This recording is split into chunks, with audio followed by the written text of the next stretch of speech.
значит, мы будем чаще встречаться на страницах агентства Татаринформ. Здравствуйте, меня зовут Люция Камалова, и я рада представить вам новый выпуск программы «В культуре».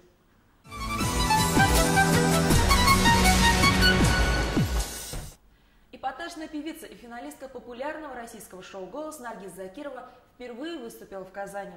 На пресс-конференцию, которую провело агентство Татаринформ, она рассказала о своем творчестве и о муже, который, как выяснилось, был татарином. Об этом и не только в нашем следующем материале. Дай счастье мне,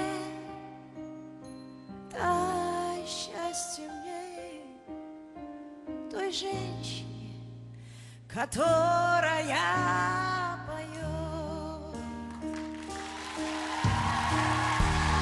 Пусть будет мой остаток путь недальний. В Казань эпатажная певица Наргиз Закирова, которая стала популярна после проекта «Голос», приехала впервые и на волне популярности собрала аншлаг.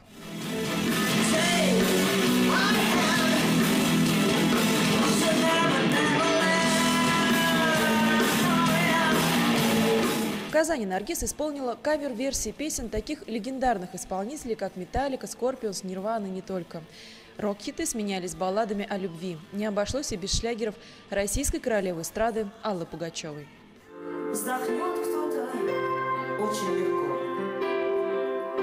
но кто-то заплачет, быть может,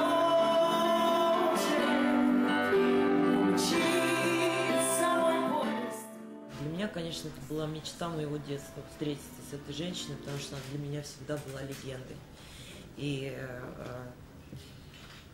благодаря Алишеру мы с ней познакомились. И Алла Борисовна с первого дня проекта до самого последнего дня проекта поддерживала меня. И причем поддержка это была не просто как со стороны наставницы, учителя, а даже вот как материнская была такая поддержка. Она звонила практически перед каждым эфиром, она давала какие-то наставления и благословила меня на то, чтобы я исполнила ее песню. После проекта «Голос» у Наргиз появились не только влиятельные покровители, но и группа фанатов, которые называют себя наргизовцы. Они специально приехали в Казань из разных городов России, чтобы насладиться выступлением своего кумира и устроить флешмоб в зале из бумажных сердец. Мой особый поклон для сообщества, которое называется наргизовцы.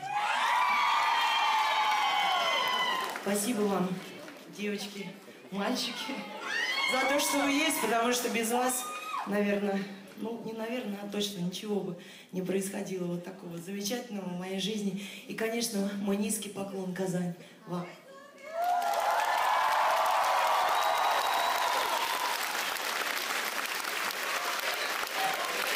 Спасибо.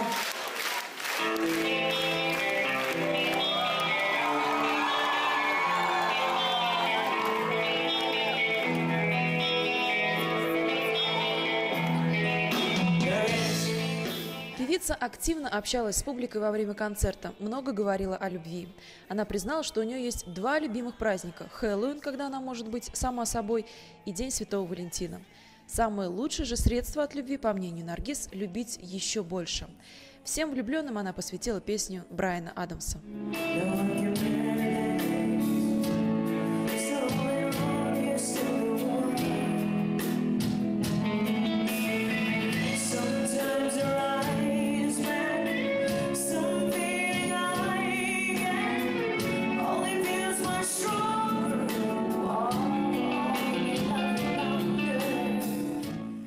На встрече с журналистами Наргиз сообщила, что никогда не была в Татарстане, хотя с татарами хорошо знакома.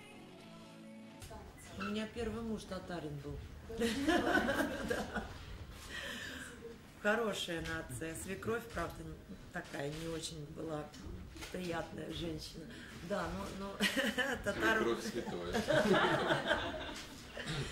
В Казани, например, я никогда не была, это мой самый первый раз, а татар друзей у меня очень много. И все очень замечательные люди. Очень люблю чебуреки. Поделилась Наргиз на пресс-конференции, организованной агентством Татаринформ, и секретами своей красоты. У меня нет времени для режима, потому что у нас режим какой-то абсолютно сумасшедший. Но есть какие-то определенные вещи, которые я не делаю. Я не ем хлеб, Я не ем баранину и не ем ничего пережаренного, соленого и острого. И ем часто, но в очень маленьких количествах. А крепкого? Что крепкого? Ну, что-нибудь. Вы имеете в виду Да. алкоголь? Да. Конечно, а что ж. Все мы пьем. Да, я люблю выпить алкоголь. На концерте в Казани Наргиз продемонстрировала прекрасные вокальные данные, изумительную пластику, огромное количество татуировок на теле и отсутствие комплексов. Ближе к финалу концерта она настолько разогрелась, что решила снять майку и петь в нижнем белье. Завершить выступление в Казани Наргиз решила песней Пугачевой о женщине, которая поет. Далее певица под крики «Наргиз, ты лучшая» покинула сцену. Очень скоро она вернулась на бис и исполнила «Still Loving You» Scorpions, ту самую песню, с которой началось ее успешное выступление на проекте «Голос».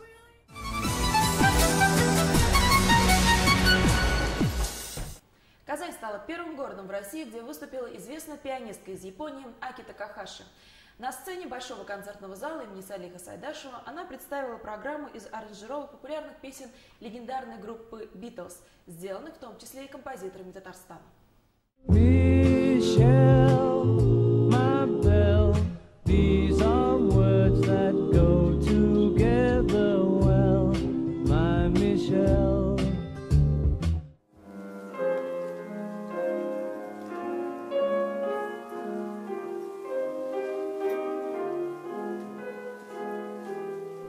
Концерт Аки Такахаши начала со знаменитой «Мишель» ливерпульского квартета в аранжировке композитора Барбары Монк-Фельдман, после чего прозвучали такие хиты битлов, как «Love Me Do», «Because I Want You», «Julia» и другие в аранжировке японских и американских композиторов.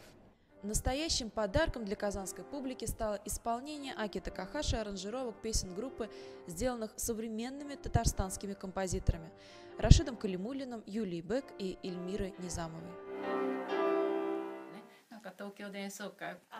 Я познакомилась с Рашидом Калимуллиным более 20 лет назад, когда он приезжал в Японию.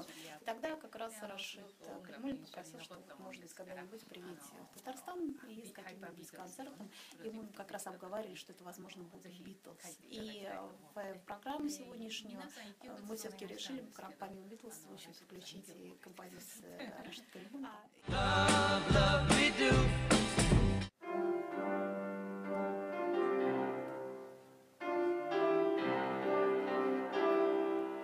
Сразу после концерта в столице Татарстана Аки Такахаши улетела на гастроли по миру.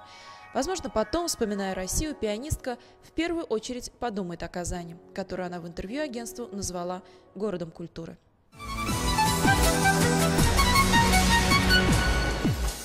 В Казани гала-концертом завершился 32-й международный оперный фестиваль имени Федора Шаляпина. В этом году он был посвящен 140-летию Казанской оперы. Традиционно фестиваль открылся премьерой. В нынешнем сезоне это «Сивильский цирюльник» Россини в постановке известного режиссера Юрия Александрова из Санкт-Петербурга. Программу Шаляпинского фестиваля составили лучшие постановки татарского театра оперы и балета последних лет. Оперы Евгений Онегин, Риголетто, Аида, Турандот, Травиата, Кармен. В день рождения Федора Шаляпина на сцене прозвучала опера «Борис Годунов» Мусоргского. Ожидаемым событием стало и концертное исполнение оперы Гершвина «Порги и бес». Фестиваль по традиции завершился двумя гала-концертами, участие в которых приняли звезды оперы с мировым именем.